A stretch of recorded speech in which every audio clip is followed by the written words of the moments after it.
মাওলানা তারেক জামিল হুজুর বলে, আমি ইসলামের পথে আসার আগে যখন আমি ডাক্তারি পড়াশোনা করি তখন আমি খুবই উল্টাপাল্টা চলাফেরা করতাম।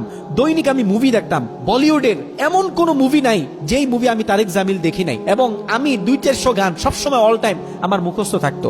ঘটনাক্রমে যখন আমি তাবলিগ জামাতে গেলাম, 3 দিন সময় যখন আমি আল্লাহর রাস্তায় ব্যয় করলাম, যেদিন আমরা চলে আসব, আমাদের তাবলিগ জামাতের যিনি আমির, উনি আমাদেরকে শেষ বৈঠকে সুন্দর একটা হাদিস শুনাইলেন। উনি বলতেছেন, কোন গুনাহগার মানুষের যখন মৃত্যুর সময় চলে আসে তখন আল্লাহ পাক জাহান্নাম থেকে জাহান্নামী কিছু ফেরেশতা সহ মালাকুল মাউতকে তার সামনে পাঠিয়ে দেয়। মালাকুল মাউত এবং জাহান্নামের ফেরেশতারা ভয়ঙ্কর এক চেহারা নিয়ে তার সামনে দাঁড়ায় এবং তাকে বলতে থাকে, হে অভিশপ্ত আত্মা, হে গুনাহগার আত্মা, তুমি তোমার দেহ থেকে বের হয়ে আসো। ওই রুহটা তখন বের হতে চায় না। মালাকুল মাউত ওই গুনাহগারের শরীরের ভিতরে হাত ভরে দিয়ে রুহুটাকে টানতে টানতে বের করে। তখন এত পরিমাণে কষ্ট হয় যেটা একটা মানুষ দুনিয়াতে কখনো পায়নি। মাওলানা তারেক জামিল হুজুর বলতেছে, যখন আমি হাদিসের এই বর্ণনা শুনতেছি তখন যেন আমার শরীরটা থরথর করে কাঁপতেছে, আমার ভিতরে যেন একটা ভয় ঢুকে গেছে। তারপরে সেই তাবলিগ জামাতের আমির সাহেব বলতেছিলেন, যখন কোনো নেককার মানুষের মৃত্যুর সময় চলে আসে তখন জান্নাত থেকে কিছু ফেরেশতা সহ আল্লাহ পাক মালাকুল মাউতকে পাঠিয়ে দেয়। মালাকুল মাউত তার সামনে সুন্দর একটি চেহারার আকৃতি নিয়ে দাঁড়িয়ে বলে, ইয়া আইয়াতুহান নাফসুল মুতমাইন্নাহ, হে প্রশান্ত আত্মা, ইরজিই ইলা রাব্বিকা রাদিয়াতাম মারদিয়াহ, বের হয়ে আসো, তুমি তোমার রবের সাথে সাক্ষাৎ করবে। তুমি যার জন্য তোমার পুরো জীবনটাকে স্যাক্রিফাইস করেছো, উজাড় করে দিয়েছো, তার সাথে তুমি দেখা করবে। ফাদখুলি ফি ইবাদি ওয়াদখুলি জান্নাতি, মিলিত হও তাদের সাথে, জান্নাতে যাও যাদের সাথে তোমার থাকার কথা। এগুলো বলে বলে আজরাইল তার রূহটাকে কবজ করে। মাওলানা তারেক জামিল হুজুর বললেন, আমি আমার নিজেকে জিজ্ঞাসা করতেছিলাম, হে তারেক জামিল, যদি তোমার এখন মৃত্যু হয় তাহলে কোন ফেরেশতা তোমার কাছে আসবে, জান্নাতের ফেরেশতা নাকি জাহান্নামের ফেরেশতা? তখন আমি নিজেকেই নিজে ধিক্কার দিতে থাকলাম আর বলতে থাকলাম, এখন যদি তোমার মৃত্যু হয় তোমার কাছে জাহান্নামের ফেরেশতা আসবে। ওই বৈঠকে বসে আমি ওয়াদা করলাম এবং আমি আল্লাহকে সাক্ষী রেখে বললাম যে আমি এই 3 দিন শেষ করে চলে যাব না, পুরো 3 চিল্লা তথা 4 মাস সময় আমি আল্লাহর রাস্তায় ব্যয় করে দিব। মাওলানা তারেক জামিল হুজুর বলেন, 3 দিনের জন্য মাত্র তাবলিগে গিয়েছিলাম আর আমি একসাথে 4 মাস আল্লাহর রাস্তায় সময় ব্যয় করে দিয়েছিলাম। সুবহানাল্লাহ। একটু খেয়াল করে দেখেন, মানুষের পরিবর্তন কিন্তু ছোট্ট ছোট্ট জায়গা থেকে আসে যদি মানুষ পরিবর্তনের নিয়ত তার ভিতরে রাখে। মাওলানা তারেক জামিল হুজুর বলতেছে, যখন আমি তাবলিগ জামাত থেকে আসলাম, তাবলিগ জামাত থেকে আসার পরে তখন আমি নামাজ পড়ি, জিকির করি, কিন্তু তখন আমি দাড়ি শেভ করা এটা এখন আমি ছাড়তে পারি নাই। আমি প্রতিনিয়ত দাড়ি শেভ করতাম। একদিন জুমার নামাজের আগে আমি দাড়ি শেভ করার জন্য আমার মহল্লার ভিতরে সবথেকে ছোট যে দোকান, ভাঙাচুরা যে দোকানে কাস্টমার কম থাকে, এরকম একটা দোকানে গেলাম যেটা আমি দাড়িটা শেভ করে তাড়াতাড়ি নামাজে যেতে পারি।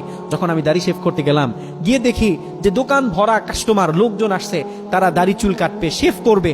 তখন আমি নাপিতকে বললাম যে ভাই কতক্ষণ পরে আসবো?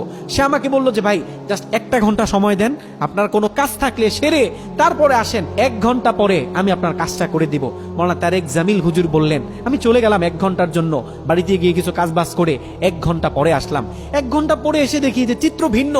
আগে যে মানুষ ছিল এর তুলনায় দোকানে মনে হয় এখন মানুষ আরো বেশি। আমি নাপিতকে জিজ্ঞাসা করলাম কখন আসবো? সে বললেন, ভাই আরেকটা ঘন্টা পরে আসো। আমি যখন আরেক ঘন্টা পরে আসলাম, আমি অবাক হয়ে গেলাম। এই ঘটনা আমার সাথে কখনো ঘটেনি।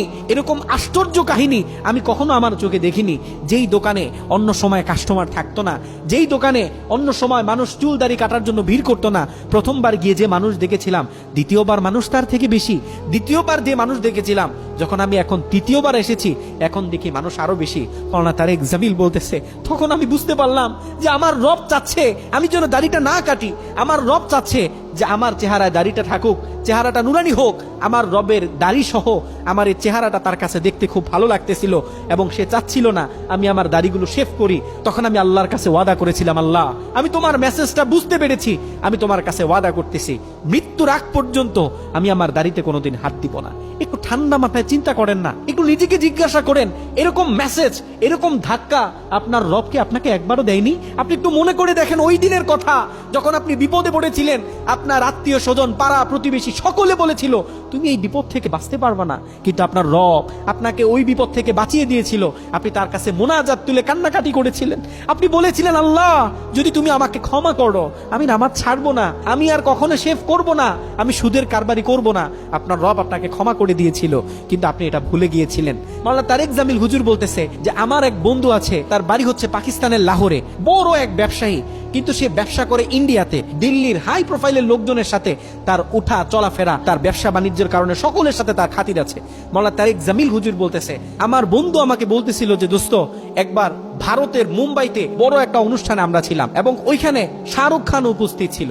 শাহরুখ খান আমাকে দূর থেকে দেখে এসে আমাকে বললেন, পাতা চালা পাকিস্তান সে আয়া কে আপ মৌলানা তারেক জামিল কো জানতে হ্যাঁ? আপনি কি মৌলানা তারেক জামিলকে চিনেন? দেখে তো মনে হচ্ছে আপনি পাকিস্তান থেকে এসেছেন। তখন তারেক জামিল হুজুরের বন্ধু বলতেছে, হ্যাঁ অবশ্যই, তিনি তো আমার বন্ধু হয়, খুব কাছের বন্ধু। তখন শাহরুখ খান বলতেছে, मैं हज करना चाहता हूं उन मौलाना के साथ जिनके साथ आमिर खान ने हज किया। আমি ওই মাওলানার সাথে হজ করতে চাই, মক্কা মদিনায় ঘুরতে চাই, যার সাথে আমির খান হজ করেছে। মাওলানা তারেক জামিল হুজুর বলতেছে, বলিউডের শাহরুখ খান, সালমান খান এবং বলিউডের অনেক বড় বড় তারকারা তার লেকচার শুনে তার সাথে দেখা করতে চায়।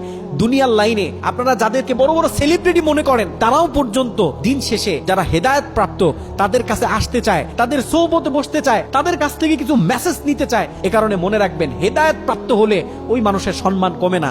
আল্লাহ পাক আমাদের সকলের জীবনে হেদায়েত দান করুক, আমিন।